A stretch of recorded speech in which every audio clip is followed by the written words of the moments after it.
Hoy estamos comunicados con Jorgelina Di Forio, que es investigadora del CONICET, integrante de la Asamblea Popular por los Derechos de las Personas en Situación de Calle. Di Iorio, perdón, yo dije Di Forio, ¿no? Es Di Iorio, perdón. Decía, investigadora del CONICET, integrante de la Asamblea Popular por los Derechos de las Personas de Situación de Calle. Buenos días, Jorgelina. Federico Rodea te saluda. Bienvenida a Cluseta. Hola, buen día Federico, ¿cómo estás? Gracias por la invitación. Bien, gracias. Se escucha como estás con gente, no te estoy viendo Con un yo. termo. Claro, sí, es como que está como estás haciéndote una tomografía, parece.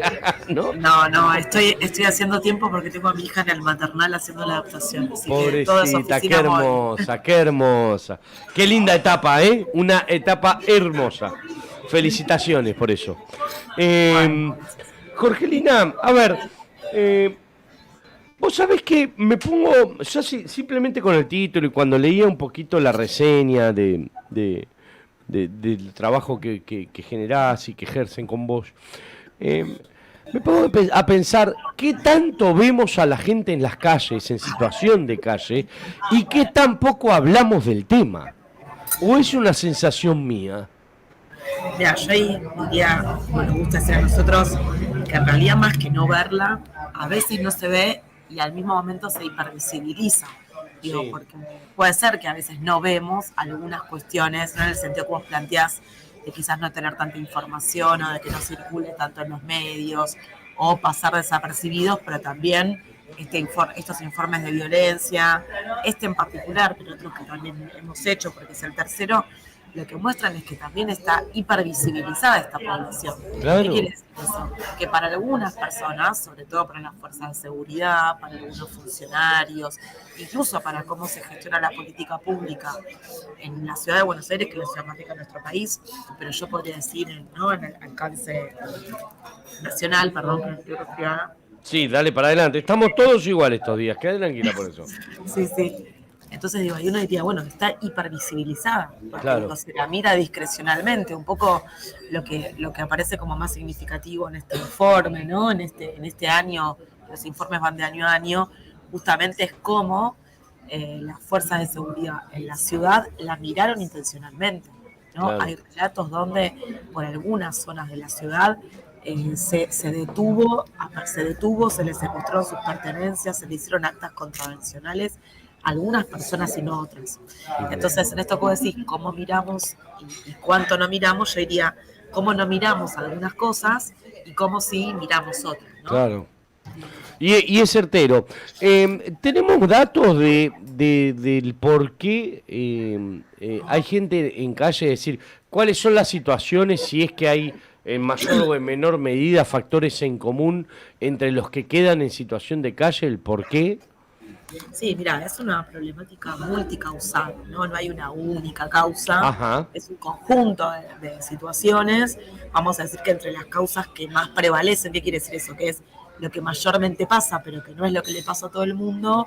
Uno diría, bueno, hay motivos socioeconómicos, ¿no?, que se mm, combinan con algunos elementos más de las historias de las personas, por ejemplo, fallecimientos de familiares cercanos o algunos con problemas, padecimientos de salud mental, aspectos que tienen que ver, digamos, con personas que en algún momento han estado privadas de su libertad o en el ajá, sistema penal o en el sistema de protección de las infancias, ¿no? Digo, claro, niños o adolescentes que están mucho tiempo en las instituciones y que después de un tiempo, bueno, eh, salís de la institución y no hay red ahí, ¿no? Hay un montón de elementos que componen la situación de calle, no hay uno solo. De hecho, cómo aparece en nuestro país es distinto de cómo pasa en otros lados, ¿no? Por ejemplo, nosotros acá no tenemos personas que, no sé, hayan sido excombatientes, por ejemplo, con Malvinas. Nos pasa que no están en situación de calle. En otros países que hay conflictos armados más cercanos, hay muchas personas vinculadas con conflictos armados que quedan en situación de calle, ¿no? sí, También por pérdida de redes. Entonces, no es tan simple por qué alguien está en la calle. Es una conjunción de elementos, obviamente que lo socioeconómico pesa un montón, pero también la falta de red, las historias familiares, porque yo te diría, bueno, el contexto actual de nuestro país, donde hay un 54% de nuestro país en condición de pobreza, no todos están en la calle. Entonces, bueno, ajá, ¿por qué no todos? Bueno, porque ahí se combina el acceso al mundo del trabajo, la mayor o menor estabilidad en las redes sociales, obviamente las historias propias, ¿no? De recorridos de las personas, la vivencia de algunas situaciones más traumáticas en la infancia o en la adolescencia, ¿no? Uno diría, qué sé yo, que tus padres hayan estado en condición de mayor vulnerabilidad o haber vivido situaciones de violencia, es un factor que puede dar lugar a que algunas personas estén. ¿Se entiende? Yo soy muy cuidadosa porque no es una única causa, ¿no? Es un montón de elementos, pero también sabemos que, bueno, algunos de nosotros, aunque quizás no podamos pagar el alquiler porque nos lo aumentan o porque quizás nos quedamos sin trabajo, como está pasando ahora con un montón de personas, no es que directamente caen en situación de calle. Entonces, lo socioeconómico es, pero también una combinación de elementos de la vida de las personas, ¿no? De esas trayectorias que no, decimos nosotros, bueno, están más precarizadas, ¿no? Porque quizás han vivido a lo largo de su vida algunas situaciones que algunos de nosotros no hemos vivido. Sí, eso sin duda alguna, eso sin duda alguna. Igual, vos sabés que yo estoy... yo la verdad es que no sabría, vos por lo menos pudiste responder, yo no sabría responder, porque la verdad debe haber tantas causas, tantas Hay causas. Muchas causas.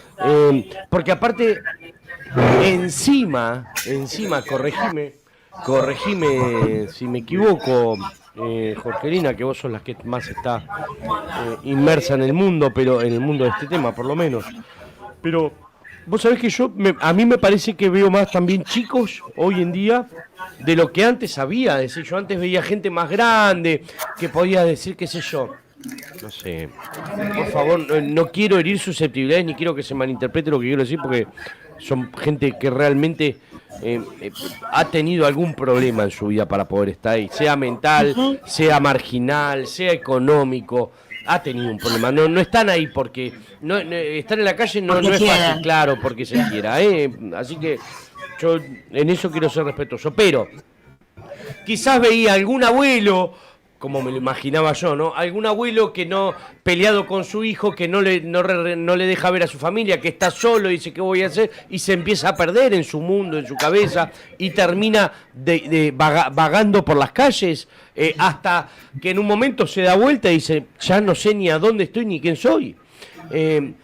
Desde eso hasta hoy en día ver a familias enteras abajo de un puente. Es decir, no puede ser, mira, no. Es cierto que indigna, ¿no? Digo, por lo menos a algunos nos indigna o nos parece como obsceno. A mí me indigna, a mí me indigna. Sí, donde primero ahí producimos alimentos y segundo hay una cantidad de viviendas ociosas en nuestro país, que todavía tengamos personas que no tienen acceso a la vivienda. Ajá. Pero es importante lo que decís porque se tiende a mirar al problema, o sea, esta situación como algo homogéneo, ¿no? Como si fuera para todos igual. Ajá. Entonces así vos decís, bueno, no es para todos igual. Claramente hay mucha población en calle que son, digamos, que responde a este grupo que vos decís de adultos mayores. De hecho, es una población envejecida. ¿Qué quiere decir? Hay muchas personas que tienen más de 50, 60 años que están en situación de calle. Y cada vez vemos que están de mucho tiempo. Pero también estamos viendo, y ahora yo te diría que eso sí tiene mucha conexión con los efectos de las medidas socioeconómicas que está tomando la administración actual de nuestro país y en la ciudad también en particular, donde personas que quizás estaban pagando algún alojamiento precario o incluso en condiciones de extrema vulnerabilidad, ¿no? Digo, una pensión en algún lugar, que no lo están pudiendo pagar. Entonces estás viendo familias de vuelta enteras en la calle porque no están pudiendo pagar porque hay un aumento indiscriminado de ese lugar, ¿no? Hay toda una ficción. Cobras una especie de subsidio que sabes que no te alcanza, el alquiler te lo aumentan, como aumenta todo en este marco de se puede hacer lo que quieres, ¿no? Porque no hay que desconocer que, bueno, también esas medidas más estructurales afectan directamente a esta población de un modo particular. Entonces tenés grupos que literal no están pudiendo pagar y que te lo dicen, ¿no? Y personas que quizás en algún momento venían sosteniendo algún alojamiento más precario que hoy vuelven a estar en situación de calle. Porque también la situación de calle tiene este movimiento, decimos nosotros, ¿no? Hay muchas personas que no es la primera vez que les pasa, sino que hay algunos momentos de mayor estabilidad que logran bancar un alojamiento, por más precario que sea, con algún ingreso más informal o precario, que en los contextos de crisis eso estalla rápidamente. Ahora, también te diría que las mujeres o personas trans y disidencias que están en situación de calle son otros los motivos por los cuales quedan en calle. Muchas veces está asociado con violencias. Por ejemplo, personas trans que viven rechazo al interior de sus grupos familiares o violencias de género, ¿no? Violencias sexuales.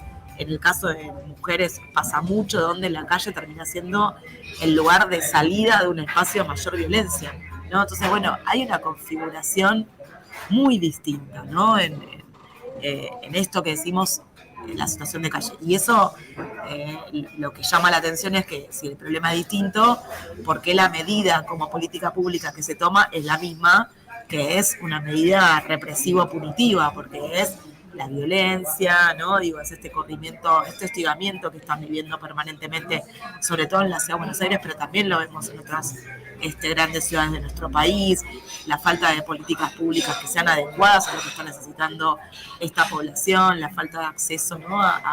a alojamientos que sabemos que en algunos casos para algunas personas va a ser para el resto de su vida, ¿se entiende? Digo, personas que van a necesitar un apoyo más acompañado, ¿no? Ni que hablar cuando hay un problema de salud mental, son otras las circunstancias. Claro, ¿no? claro, a eso iba a ir un poco, porque también está la otra postura, es decir, a mí me gusta, Jorge, decir una de cal y una de arena, es decir, si digo algo bueno de un lado, digo algo bueno del otro, estoy hablando de más que nada de posturas políticas para con respecto a lo que vemos o posturas societarias como veníamos hablándolo.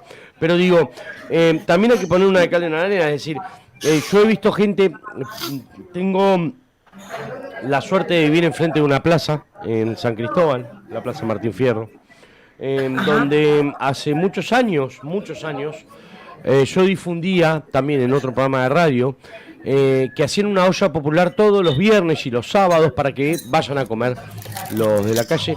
Y he visto también desmanes de los mismos propios, de los propios homeless, por decirlo de alguna manera. ¿Cómo se llaman acá? ¿Tienen un nombre? ¿Está bien que tengan un nombre?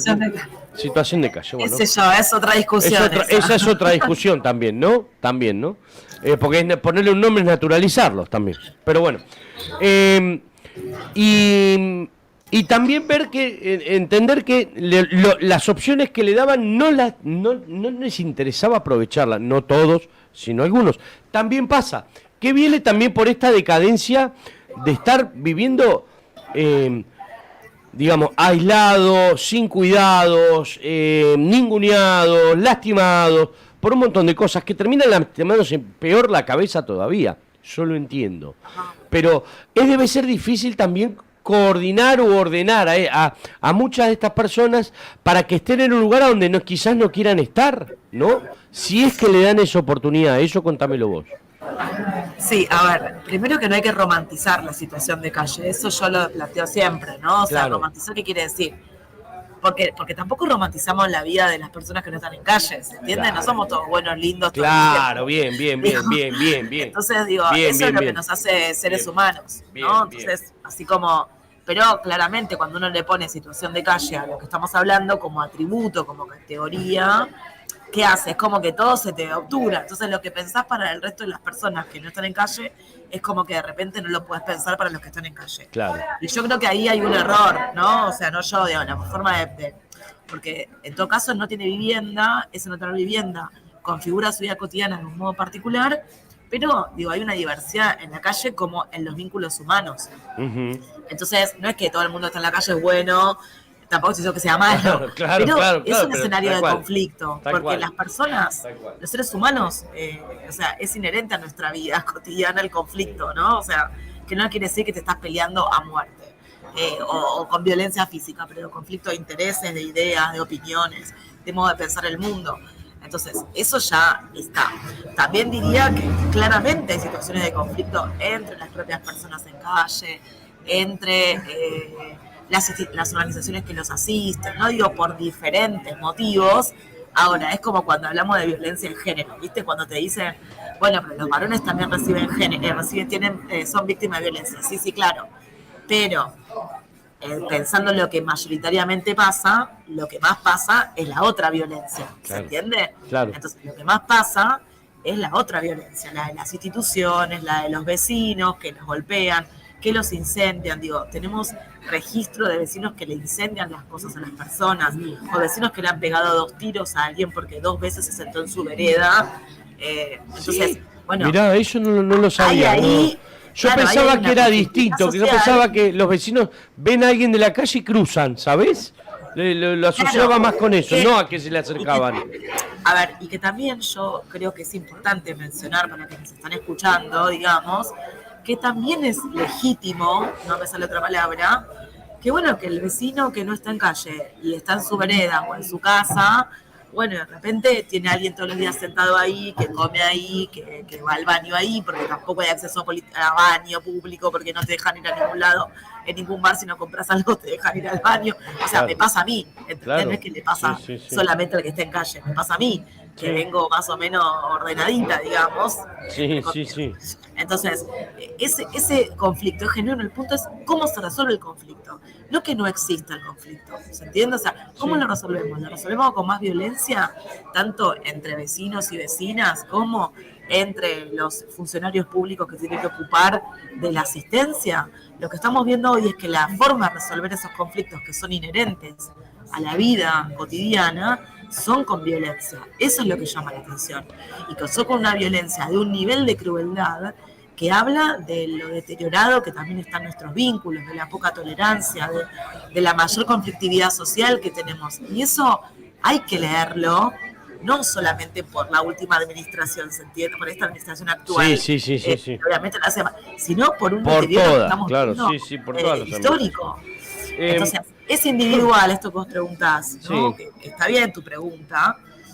Bueno, sí, claro, hay características individuales de las personas que hacen que hagamos algunas cosas o no otras. Pero esas características individuales, ¿no? Como decirte, bueno, el que puede ser más violento, el que se puede enojar, el que puede bardear, ¿no? El que rechaza siempre las cosas. Pero ese individual está anclado en relaciones entre grupos, entre personas y además en un contexto histórico particular. Claro. Entonces, está todo junto. Eso es lo que hace que también, incluso vos, yo, que lo estén escuchando, no actuemos siempre de la misma manera ante las mismas situaciones. Y Jorge, antes de preguntarte cuál sería la solución o cuál ves cómo ves una solución vos o tu equipo, lo que sea, más allá, eso te lo dejo para después. Yo veo que por suerte tenemos un montón de datos que se recaban, ¿no? Que es decir, hay un hecho de violencia cada 27 horas, 104 fueron situaciones de violencia institucional, 121 situaciones de violencia estructural.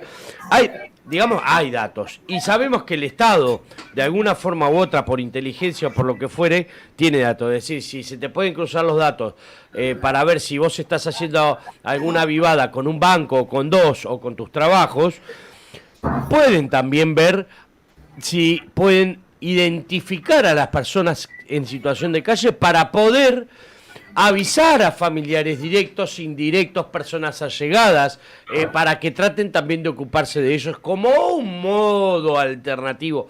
Se me ocurre, no lo digo con objetividad, de ayudar a estas personas.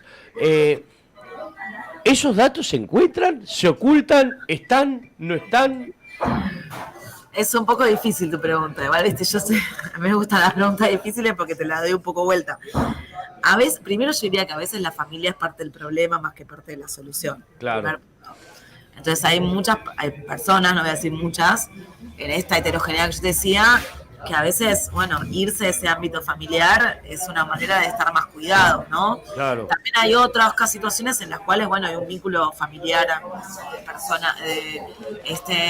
que está muy debilitado porque, bueno, han dado oportunidad, ¿no? Y hay un agotamiento, y también eso pasa, ¿no? Claro, entonces, como, bueno, claro. hacete cargo.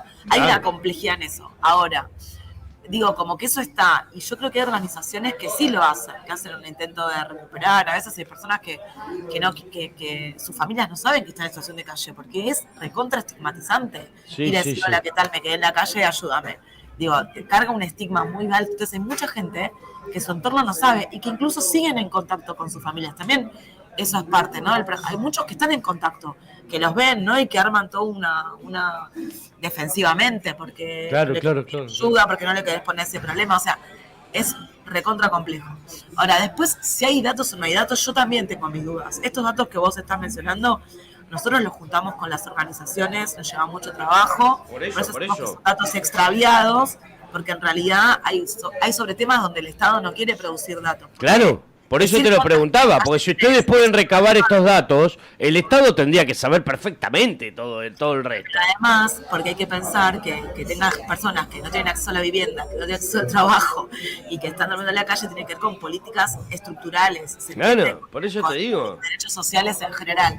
Entonces, ¿quién va a estar diciendo, sí, hola, ¿qué tal? Soy el Estado, sé que están todas estas personas, y que además es violento, y que además no le doy asistencia? Eso por un lado. Pero pese a eso, también habría que pensar que en todo caso, quienes sí juntamos información, la ponemos al servicio para... Claro, por eso te digo, hay formas. Entonces, claro. Y además, te diría más, para un Estado, como cualquier otro país, en los que también, o sea, no somos tan distintos, aunque dicen que estamos afuera del mundo, somos bastante parecidos al resto de los países del mundo en estos temas. Tampoco es que, a ver, es un número tan grande de situaciones, ¿me seguís? O sea, somos ¿cuántos? 40 millones de argentinos, un poco más. O sea, es un problema, vamos a hacer de un alcance que podría tener resolución, ¿sí? El punto es... ¿Me escuchás? Sí, te estoy escuchando perfecto. No, perfecto. porque no sabes, se me ha cortado. Perfecto. Entonces, el tema es que a veces la resolución implica que los estados se posicionen en una lógica de garantizar derechos. ¿Qué quiere decir esto?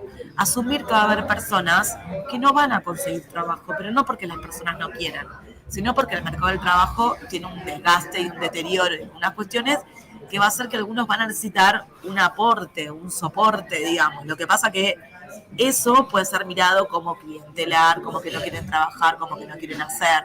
Entonces, bueno, la solución, si que me preguntás a mí, tiene que ver fundamentalmente con políticas públicas que sean de derechos para las personas.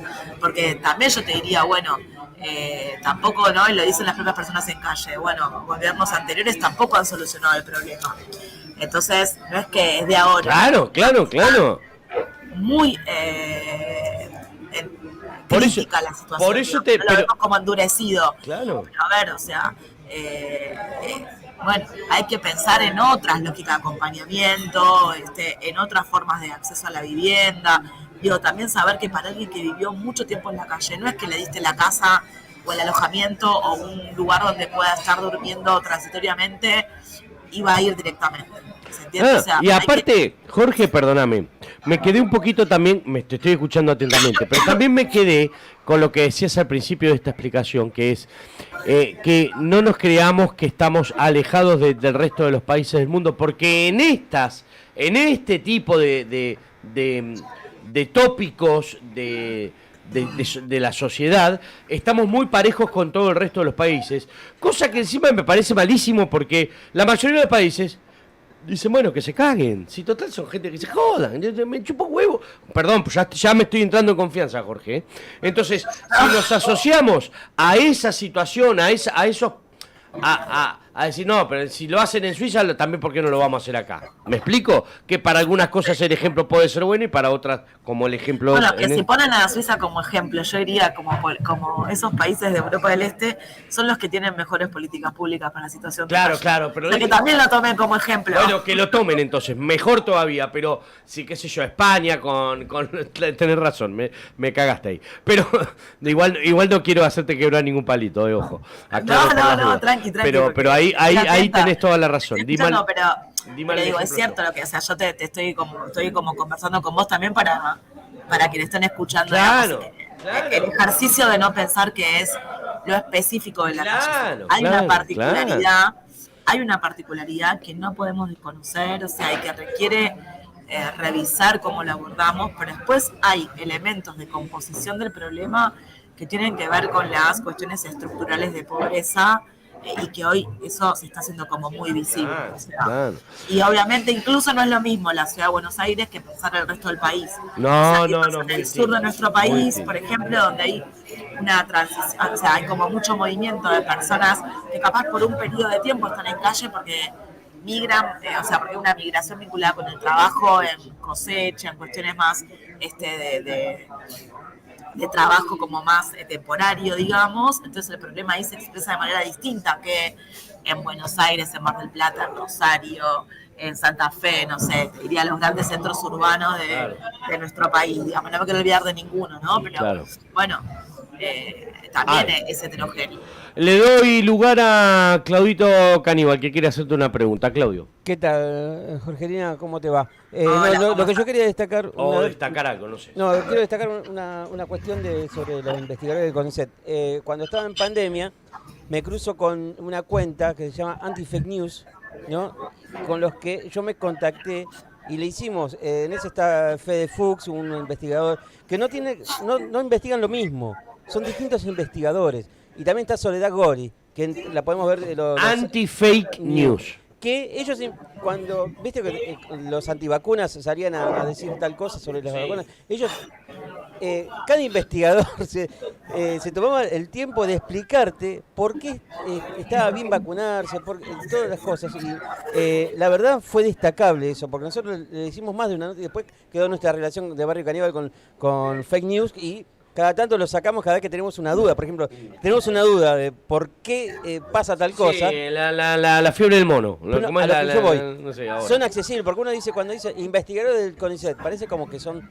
No, si vas a la cuenta... Somos accesibles. Son accesibles, no. Aparte te explican de una forma, así como está Jorgelina, Fede, Sole, todo... Te explican de una forma para que la gente entienda qué es lo que hace falta, que entienda la gente que, por ejemplo, hacía falta vacunarse, que hacía falta cuidarse y así muchas cosas. La verdad, muy loable lo que hacen hasta ahora. Bueno, en realidad no quería hacer ninguna pregunta, quería felicitarte por tu trabajo. Tal cual. Yo lo que te invito también, porque yo supongo que también a veces esas cuentas están más centradas con investigadores de las ciencias más duras, ¿viste? Claro. Mal dicho, duras. Entonces a veces los que hacemos ciencias sociales y más psicólogos, imagínate psicólogas haciendo investigación, entonces está bueno conectar, porque es cierto lo de sacarse una. Nosotros hacemos tenemos un programa de radio, no como ustedes, pero más humilde, con personas en situación de calle, y tenemos una sección que se llama Más claro, échale agua, y que justamente tiene que ver con eso, ¿no? Con sacarnos las dudas sobre algunas cuestiones. Así que obvio que quedo a disposición para sumarme a eso, digamos, y nos parece también que hay mucha ciencia. ¿Sabes por qué, Fede? La cuestión también que se pierde ciertas cosas, porque dice, no, ¿por qué poner plata en el CONICET? Pero cuando te vas a comprar una gaseosa, cuando te vas a comprar, tuvo que haber pasado por el CONICET, ¿entendés? Claro. Cuando te vas a comprar una aspirina, alguien tuvo que haber testeado eso.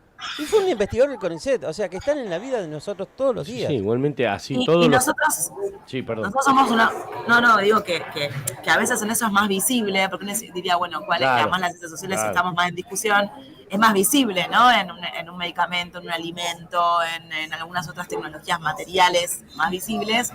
Nosotros con el equipo, que es un equipo amplio, además un equipo mixto, porque hay compañeros que han estado en calle que son parte del equipo de investigación.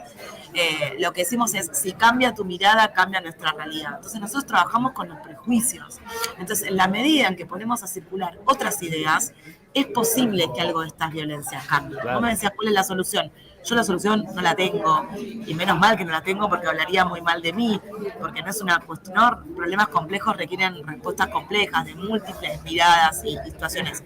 Ahora, lo que sí estamos convencidos y convencidas es que cada vez que sacamos una información sobre la violencia y tratamos de explicar, bueno, cómo se compone ese hecho de violencia, nos permite cambiarle algo de la mirada al otro. Y si el otro cambia algo de su forma de mirar a alguien que está en la calle, algo de esa violencia cambia.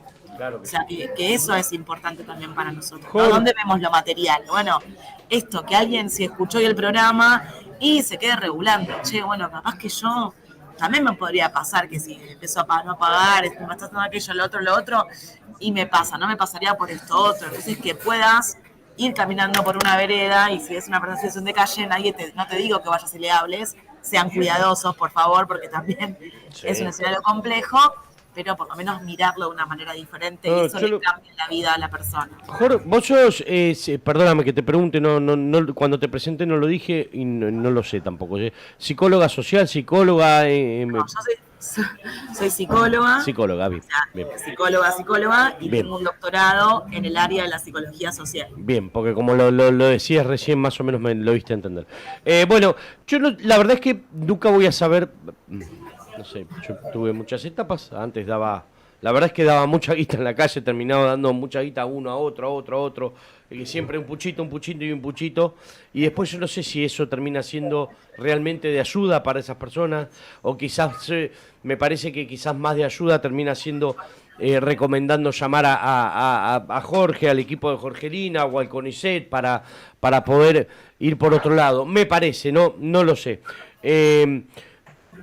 Dos cositas finales para dejarte tranquila y que sigas tu hermoso día en el maternal, que ya lo he vivido y es fascinante. Igual te estamos haciendo una regamba en este tiempito, que estás ahí. Te digo que estamos haciendo una regamba, te lo aclaro. El tiempo al pedito ahí es buenísimo. Estás charlando con nosotros. No estoy al pedo igual, estoy trabajando. Sí, sí, ya sé, nosotros también. Pero es buenísimo esta charla.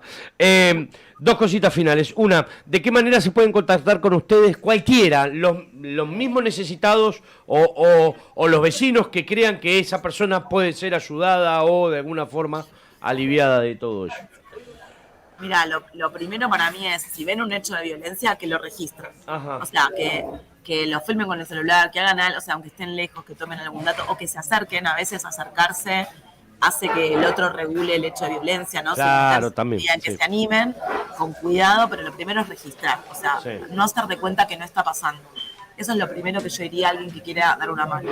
Y lo segundo, yo daría el contacto de la Asamblea Popular por los Derechos de la Conservación de Calle, que es un colectivo de un montón de organizaciones, incluso capaz que alguien que se quiere sumar, que quiere dar una mano, hay un montón de maneras de colaborar, digamos, no sé, a veces tenés una hora y podés subir una noticia, bueno, X, que es, nos pueden contactar por el Instagram, que es @Asamblea Popular PSC, como persona en situación de calle, y estamos todo el tiempo contactados ahí con ese Instagram, y ahí también estamos en contacto nosotros y nos pueden contactar por lo que sea, porque en tu barrio viste a alguien y a veces hay un montón de grupos que también están en red.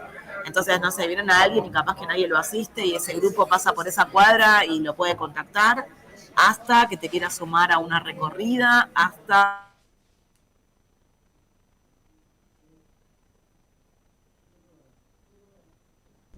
Se tiló, quedó colgada. Venía re bien. Y aparte se fue con efecto, con fade. Claro. Y digo, basta. Qué lástima. Quedó colgada. Qué lástima, nos faltaba que nos dé el título. Sí. Bueno, El suspenso. bueno, quedaremos ahí, veremos. Nada. Estaba hablando Jorgelina Diorio, investigadora del CONICET, integrante de la Asamblea Popular por los Derechos de las Personas.